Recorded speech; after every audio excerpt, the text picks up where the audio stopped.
Good morning, dear children. Welcome back to our EVS class. Today we are going to discuss about environment. What do you mean by environment? I am also part of an environment. You are also part of an environment. Trees, plants, animals, everything are part of an environment. All living and non-living things that surround us are part of the environment. നമുക്ക് ചുറ്റുമുള്ള ജീവനുള്ളതും ജീവനില്ലാത്തതുമായ എല്ലാം പരിസ്ഥിതിയുടെ ഭാഗമാണ്. Environment, പരിസ്ഥിതി.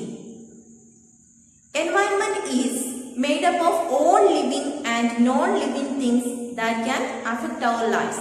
നമ്മുടെ ജീവിതത്തെ ബാധിക്കുന്ന ജീവനുള്ളതും ജീവനില്ലാത്തതുമായ എല്ലാം ചേർന്നതാണ് എൻവയൺമെന്റ്, പരിസ്ഥിതി. It comprises of animals, plants and non living things. ഈ പരിസ്ഥിതിയിൽ ആനിമൽസ്, പ്ലാന്റ്സ് അതുപോലെ ജീവനില്ലാത്ത വസ്തുക്കളും ഉൾപ്പെടുന്നു. The living and non-living things of an environment interact with each other. ഈ പരിസ്ഥിതിയിലെ ലിവിംഗ് തിങ്സും നോൺ ലിവിംഗ് തിങ്സും പരസ്പരം ബന്ധപ്പെട്ടാണ് കിടക്കുന്നത്. We depend on the environment of food, medicine, furniture, clothes and many more things. നമ്മൾ ഫുഡിന്, അതുപോലെ മെഡിസിൻസിന്, ഫർണിച്ചറിന്, ക്ലോത്ത്സിന്, ഇതുപോലെ ഒരുപാട് കാര്യങ്ങൾക്ക് നമ്മൾ എൻവയൺമെന്റിനെ ആശ്രയിച്ചിരിക്കുന്നു, പരിസ്ഥിതിയെ ആശ്രയിച്ചിരിക്കുന്നു. നമ്മൾ പരിസ്ഥിതിയെ ആശ്രയിച്ചാണ് ജീവിക്കുന്നത്.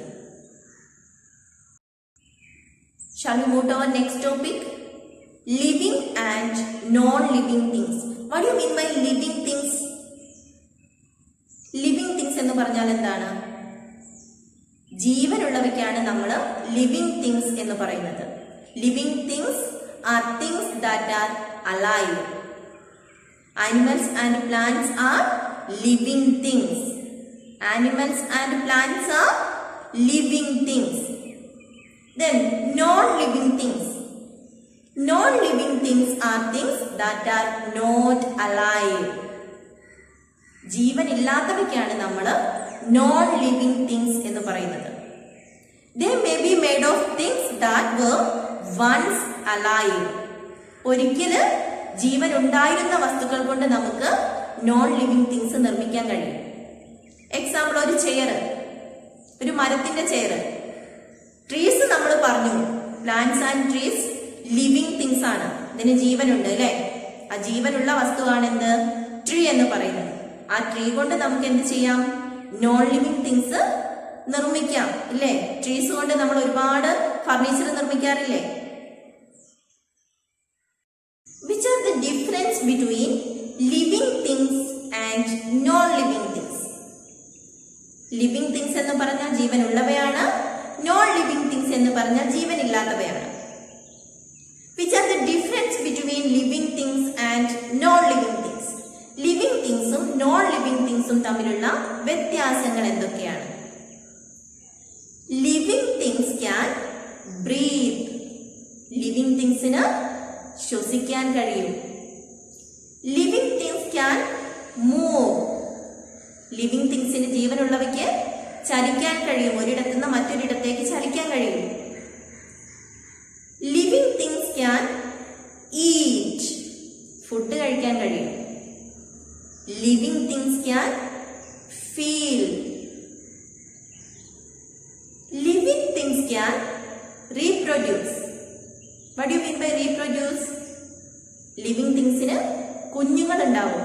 പ്ലാന്റിനാണെങ്കിൽ അതിന്റെ വിത്ത് മുളച്ച് പുതിയ പ്ലാന്റ് ഉണ്ടാവും. ആനിമൽസിനാണെങ്കിലോ ആനിമൽസിന് കുഞ്ഞുങ്ങൾ ഉണ്ടാവും.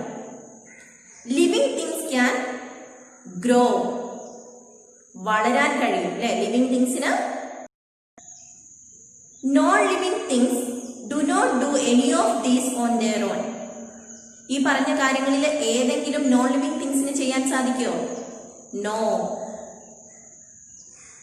Non living things do not do any of these on their own. സ്വന്തമായി ഈ കാര്യങ്ങളൊന്നും തന്നെ നോൺ ലിവിംഗ് തിങ്സിന് ചെയ്യാൻ സാധിക്കില്ല. Natural and manmade things. Rocks, sand, wood, water etc. are non-living things that are found in nature. These things are not made by man. These are called natural things. Rocks, പാറകള്, sand, മണൽ, wood, മരത്തടി, water. ഇതെല്ലാം non living things ആണ്. പ്രകൃതിയിൽ കാണുന്ന non living things ആണ് ഇതെല്ലാം. ഇതൊക്കെ ആരാണ് നിർമ്മിച്ചിരിക്കുന്നത്? മനുഷ്യർ നിർമ്മിച്ചതാണോ? അല്ല. ഈ തിങ്സിനെയാണ് നമ്മൾ എന്ത് പറയുന്നത്? നാച്ചുറൽ തിങ്സ് എന്ന് പറയുന്നത്. ഇനി എന്താണ് manmade things? What do you mean by manmade things? Pen, paper, eraser, clothes, chair etcetera are made by man. ഇതെല്ലാം മനുഷ്യർ നിർമ്മിച്ചവയാണ്. These things are made from natural things. Natural things ഉപയോഗിച്ച് മനുഷ്യർ നിർമ്മിച്ച വസ്തുക്കൾക്കാണ് മാൻ മെയ്ഡ് തിങ്സ് എന്ന് പറയുന്നത്. Is it clear? Okay. What did we learn in our today's session? We learned about our environment, living things and non-living things, difference between living things and non-living things, then natural things and man-made things. You have to read this chapter, okay? You have to read this chapter 2 times. I am going to wind up today's session. Thank you.